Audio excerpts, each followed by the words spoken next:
Hello दोस्तों, good morning. स्वागत है एक बार फिर से आप सभी का एमजेटी एजुकेशन में। दोस्तों आज है 30 जुलाई। आज की वीडियो में हम लोग बात करेंगे 30 जुलाई 2023 के मोस्ट इंपोर्टेंट करंट अफेयर के क्वेश्चंस के बारे में। पूरी वीडियो ध्यान से देखिएगा। पूरी वीडियो डिटेल में आपको बताई गई है, एक्सप्लेनेशन के साथ रिवीजन पॉइंट्स भी बताए गए हैं। वीडियो अगर पसंद आए तो इसे लाइक और शेयर जरूर करना।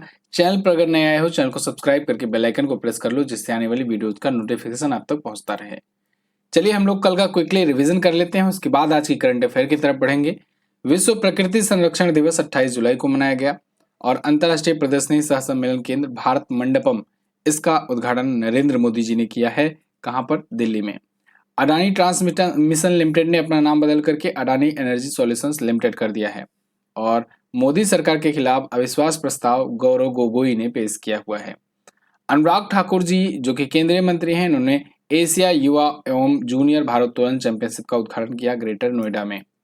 इसके अलावा इरशाद अहमद को सीरिया में भारत का अगला राजदूत नियुक्त किया गया है। वहीं भारत को 83वां ग्रैंड मास्टर मिला है शतरंज का, आदित्य सामंत के रूप में, महाराष्ट्र के रहने वाले हैं।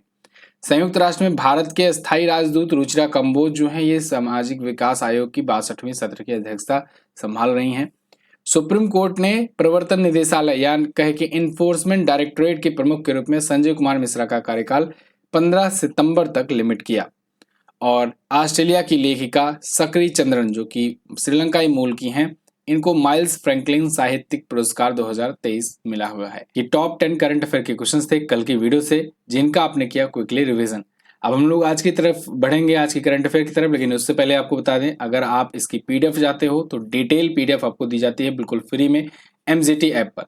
गूगल प्ले स्टोर पर जाना है, एमजेटी एजुकेशन ऐप सर्च करना है और आपको वहां पर ऐप मिलेगा, डाउनलोड कर लेना है।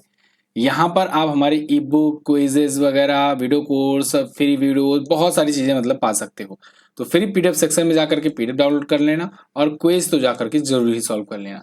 चलिए बढ़ते हैं आगे। आज का पहला क्वेश्चन है, अंतर्राष्ट्रीय बाघ दिवस कब मनाया गया? तो इंटरनेशनल टाइगर डे दोस्तों मनाया जाता है 29 जुलाई को, प्रत्येक वर्ष 29 जुलाई को। देखो 29 जुलाई टाइगर दिवस, इसके अलावा 10 अगस्त अभी आएगा, जुलाई के बाद अगस्त आता है। 10 जुलाई को मनाया जाता है शेर दिवस। क्या मनाया जाएगा? शेर दिवस मनाया जाएगा, ठीक है। इसके बाद 2 दिन और बढ़ा लो, 12 अगस्त। 12 अगस्त को मनाया जाएगा हाथी दिवस। क्या? हाथी दिवस मनाया जाएगा। तो ये तीनों दिवस आप याद रखेंगे, है ना। तो अभी यहाँ बात कर रहे हैं इंटरनेशनल टाइगर डे की। तो टाइगर्स के बारे में अवेयरनेस फैलाने के लिए, टाइगर इकोसिस्टम के लिए कितना ज़्यादा जरूरी है, इनके लिए, टाइगर के संरक्षण के लिए ये दिवस मनाया जाता है। क्लियर है ना। अब देखो, अभी एक रिपोर्ट भी पब्लिश हुई है टाइगर को लेकर के, जिसमें बताया गया कि भारत में सबसे ज्यादा टाइगर एक बार फिर से मध्य प्रदेश में हुआ है। मध्य प्रदेश को इसीलिए टाइगर स्टेट भी कहते हैं हम लोग। फिलहाल ये दिवस की अगर बात करें तो 2010 से ये दिवस मनाया जाता है। भारत में सबसे ज्यादा टाइगर या बाघ मध्य प्रदेश में है। अच्छा एक चीज और, टाइगर, टाइगर मीन्स बचपन से आप चीता पढ़ते आए हो, चीता नहीं होता है, टाइगर मीन्स होता है बाघ, ठीक है ना। टाइगर मीन्स होता है बाघ, याद रखना। चीता तो अभी आए हैं, अभी तक चीता थे ही नहीं भारत में। 70 सालों के बाद अब जा करके चीता आया है, ठीक है। और कहाँ रखा गया है? कुनो नेशनल पार्क में, कुनो नेशनल पार्क में। और ये कुनो नेशनल पार्क कहाँ पर है? ये भी मध्य प्रदेश में ही है, याद रखना। कुनो नेशनल पार्क भी मध्य प्रदेश में ही है। फिलहाल मध्य प्रदेश टाइगर स्टेट के नाम से जाना जाता है, सबसे ज्यादा यहाँ पर टाइगर है। और इसकी जो अभी रिपोर्ट पब्लिश हुई है, इस पर डिटेल में चर्चा करेंगे। आज दिन में ये वीडियो लेकर के आऊंगा मैं, और जिसमें मध्य प्रदेश एक बार फिर से टाइगर स्टेट कैसे बना है उस पर हम लोग डिटेल एनालिसिस करेंगे। फिलहाल आप एक मैप के जरिए यहाँ पर थोड़ा सा समझ सकते हो कि कहाँ कहाँ पर कितने कितने टाइगर्स हैं वर्तमान में, ठीक है। तो मध्य प्रदेश में देखिए, बांधवगढ़ में 135, कान्हा किसली में 105, पेंच में 77 हैं। उत्तर प्रदेश के दुधवा में 135 है, जिम कार्बेट में 260 है, असम के काजीरंगा में 104 है, सुंदरबन में 100 है, ठीक है। और ऐसे ऐसे करके यहाँ पर दिया गया है। इस पर डिटेल में आज दिन में हम लोग चर्चा करेंगे, ठीक है। साथ ही साथ हम लोग जानेंगे जो 7 प्रकार के बिग कैट्स होते हैं वो कौन कौन से होते हैं, उनके क्या नाम होते हैं, और क्या कैसे आपको पहचानने को मिलेगा, कि कैसे पता लगेगा कि कौन सा बिग कैट कौन सा है, ठीक है। ये देखो, ये जो होते हैं ना, ये एक्चुअली में बिग कैट्स के नाम से जाना जाता है। बिल्ली की ही प्रजाति मानी जाती है, लेकिन बड़ी बिल्ली की प्रजाति मानी जाती है। क्लियर। चलिए, तो अब ये महत्वपूर्ण दिवस हैं, कल हम लोगों ने रिवीजन किया था, तो आज हम लोग आगे की तरफ बढ़ेंगे। ये प्रमुख महत्वपूर्ण दिवस रिवीजन कर लीजिएगा वीडियो को पास करके। अगला, एसबीआई रिसर्च की इको रैप रिपोर्ट के अनुसार भारत कब तक दुनिया की तीसरी सबसे बड़ी इकोनॉमी बन जाएगा? तो एसबीआई रिसर्च की अभी एक रिपोर्ट आई है, इको रैप रिपोर्ट, जिसमें बताया जा रहा है कि भारत जो है 2027 तक, भारत 2027 तक दुनिया की तीसरी सबसे बड़ी इकोनॉमी बन जाएगा। देखो, तीसरी इकोनॉमी तो बनना तय है, भारत जिस हिसाब से ग्रो कर रहा है, लेकिन कब बन जाएगा इसको लेकर के बहुत सारे रिपोर्ट्स आ रहे हैं। एसबीआई रिसर्च ने खुद जो पिछली रिपोर्ट जारी की थी उसमें 2029 बताया था, लेकिन अब ये वाली रिपोर्ट अभी नई जो प्रकाशित हुई है इसने बताया है कि 2027 तक भारत दुनिया की तीसरी सबसे बड़ी इकोनॉमी बन जाएगा।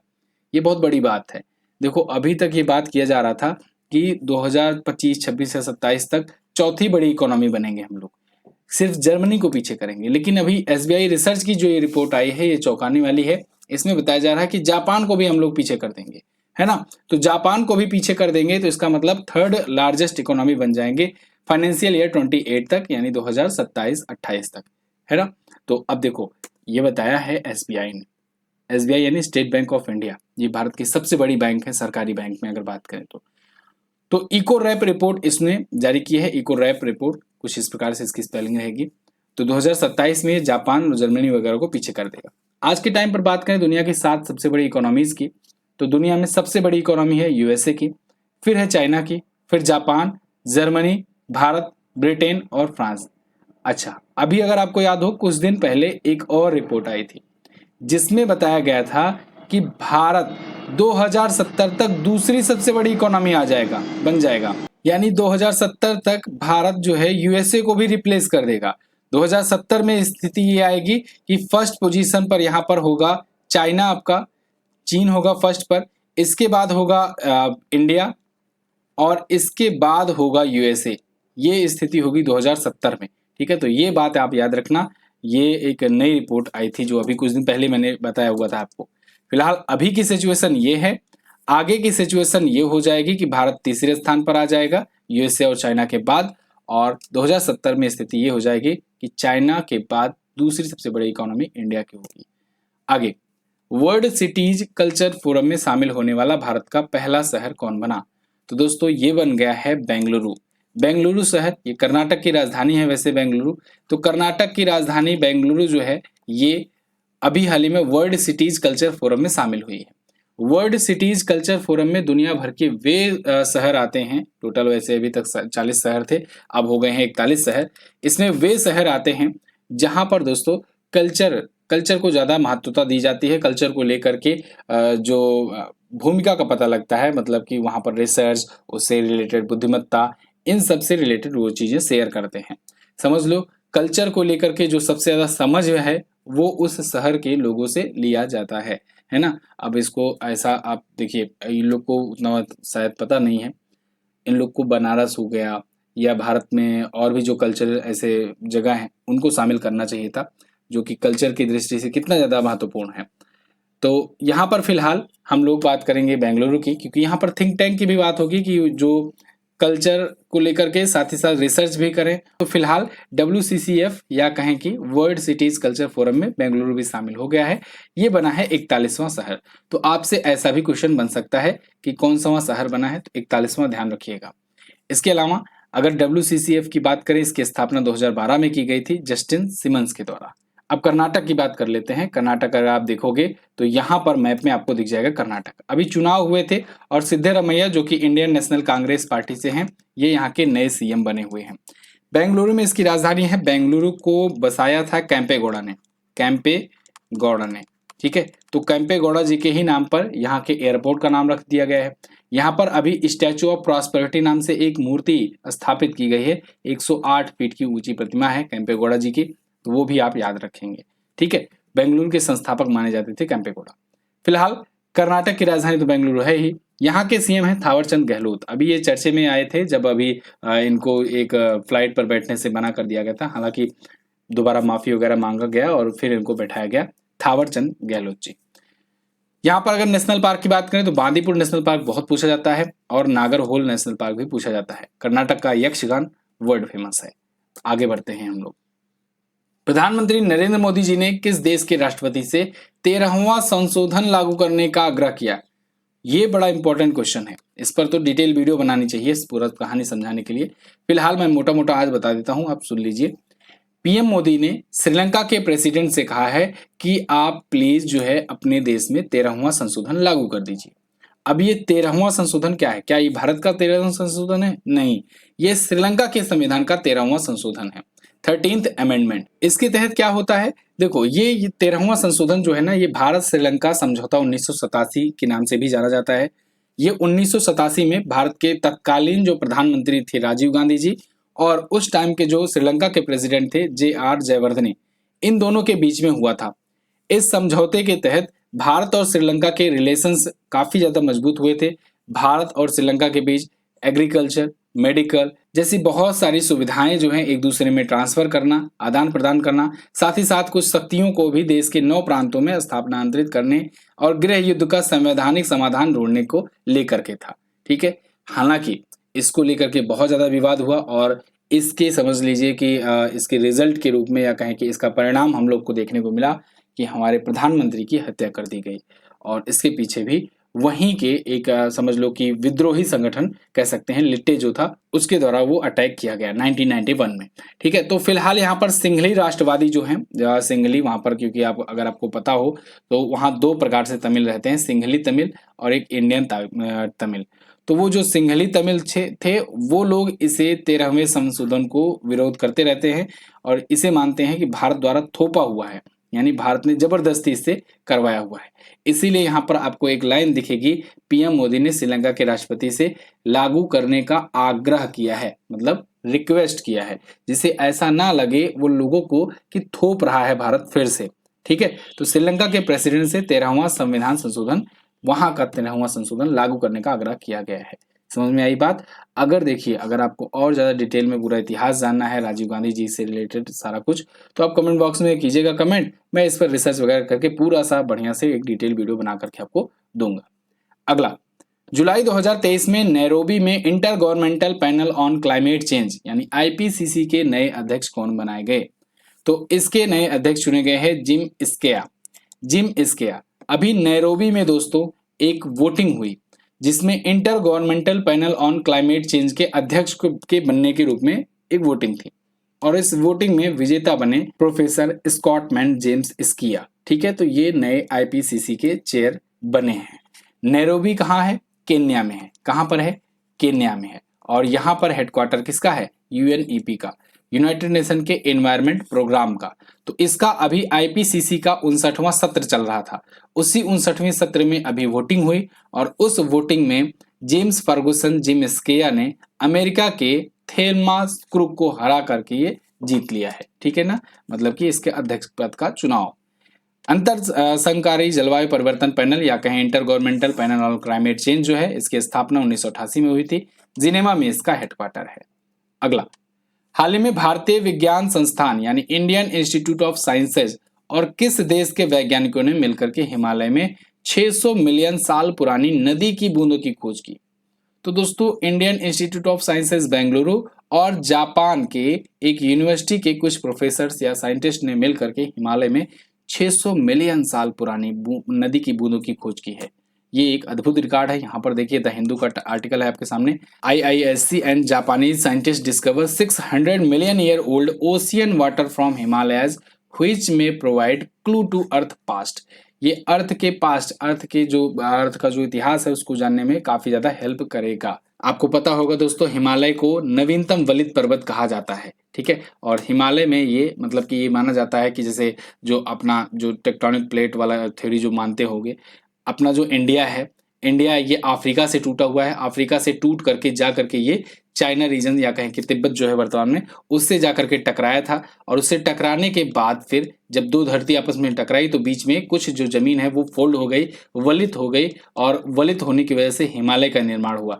इसीलिए कहते हैं हिमालय जो है सबसे बाद में बना हुआ वलित पर्वत है, यानी सबसे नवीनतम वलित पर्वत है ना। तो हिमालय में ये नदी की बूंदें पाई गई हैं, तो इससे ये एग्जैक्टली पता लग पाएगा कि वो कब टूट करके यहाँ आकर मिला था, क्योंकि जब वो नहीं टूट के मिला होगा तब वहां पर पानी की बूंदें रही होंगी, है ना। मतलब वो समुद्र वाला एरिया रहा होगा, उसके बाद जब जाके टकराया तो वहां पर पर्वत हो गए और वो एरिया, लैंड एरिया और ज्यादा बढ़ गया, जिसमें इंडिया है अपना, है ना। तो यही बात यहाँ पर की गई है। तो इससे अभी तो फिलहाल आप ये जान लो कि हिमालय की ऊंचाई कितनी है, 8,848.86 मीटर की है। अगला, भारत की पहली ऑनलाइन गेमिंग अकादमी किस राज्य में खोली गई? इंपॉर्टेंट क्वेश्चन है। भारत में पहली ऑनलाइन गेमिंग अकादमी ये खोली गई है मध्य प्रदेश में। भाई साहब, खुलते ही देखो बवाल मच गया। मतलब इसमें सीटें थी 200 और रजिस्ट्रेशन हो गए 40,000 से ज्यादा। 40,000 रजिस्ट्रेशन हो गए इस 200 के लिए। फिलहाल यहाँ पर देखिए, India's first online gaming academy in MP get 40,000 registration for 200 seat. Last date extended. Last date extend भी करना पड़ा, बढ़ाना भी पड़ा। 27 से 1 तारीख कर दिए ये लोग। 27 जुलाई था लास्ट डेट, 1 अगस्त कर दिए। आपको भी अगर रजिस्ट्रेशन कराना है कर सकते हैं। इंडिया की पहली ऑनलाइन गेमिंग एकेडमी ये है क्या, इसको समझिए। यहाँ पर ना ऑनलाइन गेम सिखाया जाएगा, लेकिन इसके लिए प्रॉपर एक टेस्ट होगा। एक समझ लो कि आपको कंपटीशन बीट करके जाना है, क्योंकि 200 सीट के लिए 40,000 से ज़्यादा रजिस्ट्रेशन आ चुके हैं। तो इसमें कंपटीशन देने के लिए आप खुद के भी मतलब इंडिविजुअल खेलते हो तो इंडिविजुअल, और अगर ग्रुप के साथ खेलते हो तो अपने ग्रुप के साथ इसमें जाकर रजिस्ट्रेशन कर सकते हो। और अगर आप जीतोगे या कहीं चुने जाओगे इन 200 सीटों में, तो आपको इस एकेडमी के द्वारा ट्रेनिंग दी जाएगी, जिससे आप वर्ल्ड लेवल पर जाकर के खेल सको, परफॉर्म कर सको। तो इसमें 2 कैटेगरियां होंगी, ओपन कैटेगरी और प्रोफेशनल की कैटेगरी। ओपन कैटेगरी में सभी लोग जा सकते हैं, प्रोफेशनल में प्रोफेशनल लोग जो मतलब कि समझ लो अच्छा कंपटीशन वाले जा सकते हैं। अगर आप मध्य प्रदेश के हैं तो आपके लिए 80% सीटें रिजर्व हैं। अगर आप किसी और राज्य से हैं तो मात्र 20% सीटें आपको मिलेंगी, यानी कि कहो 40 सीटों में आपको लड़ना पड़ेगा। क्लियर है? तो आप में से कौन कौन गेमिंग करता है कमेंट करके मुझे जरूर बताइए। वैसे मुझे तो नहीं लगता है कि हमारी ऑडियंस जो है ये गेमिंग के प्रति इतना इंटरेस्टेड होगी। फिलहाल जानना चाहते हैं, बताइएगा जरूर, ठीक है ना। अच्छा, ये लूडो खेलने वाले मत करिएगा कमेंट। चलिए, मध्य प्रदेश यहाँ पर देखिए, भोपाल यहाँ पर है इसकी राजधानी, मध्य प्रदेश बीच में मिलेगा। शिवराज सिंह चौहान जी बीजेपी पार्टी से यहाँ के सीएम हैं। गवर्नर है मंगू भाई छगन भाई पटेल। झीलों की बात करें अगर तो भोजताल झील है, साख्य सागर झील है यहाँ पर। नेशनल पार्क में बहुत सारे नेशनल पार्क है, सबसे ज्यादा नेशनल पार्क यहीं पर है, 12 नेशनल पार्क हैं। माधव नेशनल पार्क, वन विहार नेशनल पार्क, पन्ना, पेंच, कान्हा किसली, कुनो, ठीक है, संजय, बहुत सारे नेशनल पार्क हैं यहाँ पर। और मैंने कुनो नेशनल पार्क के बारे में आपको बताया कि चीते लाए गए हैं यहीं पर। इसके अलावा एक और चीज, अभी टाइगर स्टेट वाली बात शुरुआत में मैंने आपको बताया ना, सबसे ज्यादा टाइगर यहीं पर है। ओके, 700 के आसपास में हो गया है। फिलहाल लोक नृत्य में मटकी नृत्य, कर्मा, तितली ये प्रमुख लोक नृत्य हैं, आप याद रखेंगे। मध्य प्रदेश एक पूरी तरीके से लैंड लॉक्ड स्टेट है, यानी चारों तरफ से जमीन से घिरा हुआ है। किससे किससे अपना बॉर्डर शेयर करता है? यूपी से, राजस्थान से, गुजरात, महाराष्ट्र और छत्तीसगढ़ से। अगला, हाल ही में आरबीआई ने बैंकों को रुपए में व्यापार करने के लिए कितने देशों में वोस्ट्रो अकाउंट खोलने की अनुमति प्रदान की? तो आरबीआई ने बैंकों को रुपए में व्यापार करने के लिए 22 देशों में वोस्ट्रो अकाउंट खोलने की अनुमति दी है। वोस्ट्रो अकाउंट क्या होता है इसको समझिएगा अच्छे से। पहले आप यहाँ पर आर्टिकल देखिए, इकोनॉमिक टाइम का आर्टिकल है कि RBI permit bank to open vostro account from 22 countries for trade in rupee. देखो, भारत सरकार चाहती है ना रूपी में ट्रेड हो, अब वर्ल्ड लेवल पर दुनिया भर के लोग जो हैं दुनिया भर में जाएं तो रूपी में व्यापार करें, रूपी में ट्रेड करें। कोई बिजनेसमैन हो चाहे इंडिविजुअल हो, वो अन्य देशों में भी करे। तो इसको लेकर के भारत जो है बहुत सारे डील वगैरह भी कर रहा है। साथ ही साथ भारत यूपीआई सिस्टम को भी बढ़ावा दे रहा है, जिससे अन्य देशों में भी जाने के बाद लोग यूपीआई का यूज करके पेमेंट वगैरह कर सकें। मतलब यूपीआई का ग्लोबलाइजेशन बहुत ही तेजी से चल रहा है और बहुत सारे देश इसको एक्सेप्ट भी कर रहे हैं। फिलहाल यहाँ पर हम लोग बात करेंगे वोस्ट्रो अकाउंट की। ये वोस्ट्रो अकाउंट क्या है? तो देखो, वोस्ट्रो का जो शब्द है, मीनिंग है, ये वोस्टर से लिया गया है, लैटिन शब्द है। इसका मतलब होता है तुम्हारा, यानी भारत में रखे गए विदेशी बैंक के अकाउंट। अब देखिए, भारत में रखा गया विदेशी बैंक अकाउंट का क्या मतलब हुआ? मतलब ये कि वोस्ट्रो अकाउंट एक ऐसा अकाउंट माना जाता है कि जब कोई घरेलू बैंक किसी दूसरे देश में जाकर के अपनी ब्रांच खोलती है तो वहां पर उसका अमाउंट रखा जाता है, उतना ही अमाउंट जितना घरेलू बैंक की उसकी मुद्रा या करेंसी होती है।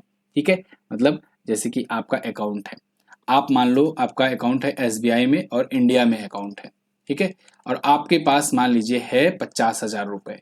तो ये 50,000 रुपए जो है ना, ये आप अगर मान लीजिए किसी देश में गए, इन 22 देशों में गए, तो इन देश में गए यहाँ पर और वहां पर जाकर के आप खर्चना चाहते हो, तो वहां पर जो वोस्ट्रो अकाउंट होगा वहां पर भी आपको 50,000 रुपए के माध्यम में स्टोर मिलेगा। ठीक है, तो ये है वोस्ट्रो अकाउंट। वैसे नौस्तरों और वस्त्रों के बारे में मैंने आपको एक दिन वीडियो में बना करके बताया ही था, और फिर भी जल्दी ही बता दूंगा आपको। वस्त्रों अकाउंट में यहाँ पर ये होता है कि घरेलू बैंक जो है दूसरे देश में विदेशी बैंकों के रूप में वो मनी रखते हैं, लेकिन वो मनी जो होती है वो घरेलू बैंकों की ही होती है, यानी रुपए में ही होगी। ठीक है, और इसका उपयोग इंटरनेशनल बैंकिंग के रूप में ग्राहक कर सकते हैं। क्लियर है? चलिए, मुझे पता है आपको ढंग से समझ में नहीं आया है, लेकिन आप वीडियो सर्च कीजिएगा, नौस्तरों और वस्त्रों क्या है, उस पर मैंने बनाया हुआ था वीडियो, तो उसमें आपको अच्छे से एग्जाम्पल्स के माध्यम से समझाया गया है, तो समझ में आ जाएगा। ठीक है, फिलहाल जीएस सफलता बैच अगर आप लेना चाहते हो, हमसे जीएस पढ़ना चाहते हो, राज्य व्यवस्था, विज्ञान, कंप्यूटर, इकोनॉमी, भूगोल, इतिहास, करंट अफेयर, स्टैटिक जीके, सारा कुछ पढ़ाया जा रहा है जीएस सफलता बैच 2.0 में। जबरदस्त बैच है, बहुत सारे लोगों ने इसे ज्वाइन किया है, आप भी ज्वाइन कर सकते हो कूपन कोड यूज करके GS20 GS20 coupon code use करके। ठीक है, 18 माह की वैलिडिटी के साथ ई बुक भी आपको दी जाएगी।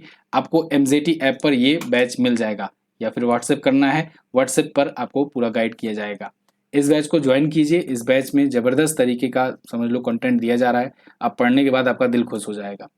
अगला, किस महिला क्रिकेटर खिलाड़ी को आचार संहिता उल्लंघन के आरोप में आगामी 2 अंतर्राष्ट्रीय मैचों से निलंबित किया गया?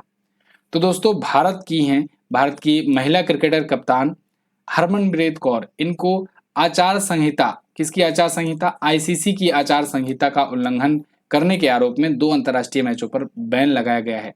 अब इंपॉर्टेंट क्वेश्चन क्यों बना? 2 मैच पर बैन लगाना क्या कोई बड़ी बात है? नहीं, इंपॉर्टेंट क्वेश्चन इसलिए बना कि ये ICC की आचार संहिता का उल्लंघन करने वाली पहली महिला खिलाड़ी बन गई है, पहली महिला खिलाड़ी बन गई है। और जहां पर भी पहले आ जाए तो समझिए क्वेश्चन इंपॉर्टेंट हो गया।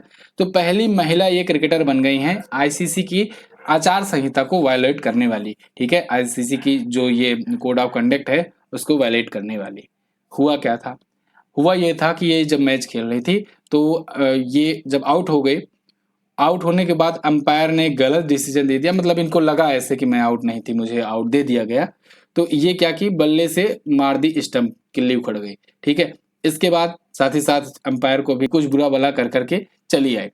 इसको लेकर के अंपायर्स ने शिकायत कर दी और इनको 2 अलग अलग इन मामलों की वजह से इनको सस्पेंड किया गया 2 अंतर्राष्ट्रीय मैचों से। ठीक है, कुछ जुर्माना भी लगा है शायद 50% मैच का। तो फिलहाल ये पहली महिला क्रिकेटर बन गई हैं हरमनप्रीत कौर। ओके, अगला, हाल ही में अस्मिता डे ने जूनियर एशियाई जूडो चैंपियनशिप में कौन सा मेडल जीता? तो अस्मिता डे ये त्रिपुरा की रहने वाली हैं और जूनियर एशियाई जूडो चैंपियनशिप में इन्होंने जीत लिया है गोल्ड मेडल। अभी यहाँ पर देखिए, ये हो रहा था कहाँ पर? ये हो रहा था चाइना में। ठीक है, चाइना में इवेंट हो रहा था और इसमें इन्होंने गोल्ड मेडल जीत लिया है अस्मिता डे ने। 48 किलोग्राम के वर्ग में इन्होंने जीता है। मकाऊ चाइना में आयोजन हो रहा था। वैसे भारत की अगर बात करें तो भारत अभी तक 3 गोल्ड, 1 सिल्वर और 1 ब्रॉन्ज जीत चुका है मकाऊ में ये जो आयोजित हो रहा है। कुवैत सिटी में इससे पहले इन्होंने अभी रजत पदक जीता था, यानी सिल्वर मेडल जीता था। 2022 में एशियन जूनियर चैंपियनशिप में ये ब्रॉन्ज मेडल जीत चुकी हैं। अभी यहाँ पर फाइनल में ऑस्ट्रेलिया की एनालिस फील्डर को हरा करके गोल्ड जीती थी। क्लियर? अब ये तो थे आज के दिन के टॉप 10 करंट अफेयर के क्वेश्चंस। आई होप आपको वीडियो समझ में आई होगी, तैयार हो गया होगा। नहीं तैयार है तो आप क्विज कर लेना, क्विज जा करके सॉल्व कर लेना MZT ऐप पर। फिर भी अगर नहीं तैयार होगा तो आप PDF रीड कर लेना, वहीं पर PDF आपको दी जाएगी डिटेल वाली। फिर भी नहीं तैयार होगा तो 1 लाइनर दिया जाता है, 1 लाइनर से आप लोग एक बार रिवीजन कर लेना, रीडिंग लगा लेना। अगर फिर भी नहीं तैयार होता है तो मंथली दी जाती है, उससे तैयार कर लेना।